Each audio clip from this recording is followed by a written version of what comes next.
ભગત કે થલવો પણ મને તો કઈ આવડે નહીં, માળતા કે સાળતા એ અમારે કરી દેવાનું. ભગવાન કે પૂળા અંબાવતા ફાવે એવું ફાવે છે. ભગવાન પોતે ઉપર આમ દેશી હાંઠિયું નાખી કાઠી પછી બાંધી અને ભગતને કીધું આવવા દે. હવે પછી ભગત પૂળો બરાબર કરી અને આમ ઘા કરે એમાં 15 ના માણસો નીકળ્યા. ભગત કોણ છે આ? એટલે નામદેવ પછી એમ કે મીરાબાઈ ઝેર અને એને જે ઝેર ઝીરવું હતું ને કે હા કૃષ્ણ એ પોતે છે. આવો પાઘડી વાળો ચોરણા વાળો છે પણ આયા સોણો નો આ પિતાંબરીઓ ફાટી જાય જેવું કામ એવું હોળી બીજા કોઈ નીકળે. કોણ છે ભગત? 5 પાંડવમાં જ્યારે દ્રૌપદી માતાના ચીર ખેંચાણા અને દુશાસન જ્યારે ચીર ખેંચ્યા વણા વગરની હાડીઓ લઈ પરમાત્મા 999 જેથી આવ્યા અને દુશાસનના પેટમાં વાડ પાડી અને ઢળી પડ્યો અને ભગવાને જે ચીર પૂરા હતા કે હા એ આઈ પોતે છે. ઓલા ગામ લોકો મસ્કરી કરે આવો ચોરણા વાળો ભગવાન કે વળી બીજા કોઈ નીકળે કે આ ભગત કોણ છે? વળી આ નામદેવ પૂરો હરકો કરી અને કે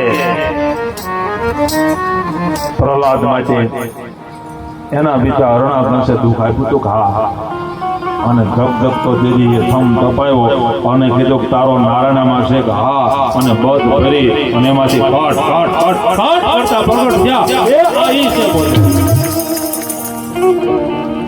ને ભગવાન જેવું કામ એવું રૂપ જેવું કામ એવું રૂપ છે. પરમાત્મા પ્રેમમાં જ પ્રગટ થાય છે અને વિષ્ણુ ભગવાને વચન આપી દીધું છે હે દેવો હે ધરતી જાઓ આગળ સૂર્યકુળની અંદર અજ નામના રાજાના એ પુત્ર મહારાજા દશરથને ત્યાં કૌશલ્યા માતાને ત્યાં મેં વચન આગળ આપ્યું છે. કશ્યપ ઋષિને એ 3ય વખતે મેં વચન આપ્યું છે અને મારે પુત્ર ત્યાં જવાનું છે. હા મારા અંશ દ્વારા 4 ભાઈઓ ત્યાં પ્રગટ થશે પણ હે દેવો હમણાં ભજન કરો, કીર્તન કરો, જપ કરો, શક્તિ પ્રાપ્ત કરો અને મારી સાથે તમારે આવવાનું છે. ભરત લક્ષ્મણ શત્રુઘ્ન દર્શન જેવા માટે વધારા છે. પ્રેમથી બધાનો આનંદ લે અને હવે અમારે નરેશભાઈ પણ તેમના વિશે સુંદર મજાનું જે કાંઈ ભજન છે. બોલે રામચંદ્ર ભગવાન કી રામચંદ્ર ભગવાન કી રામચંદ્ર ભગવાન કી.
ભજાવો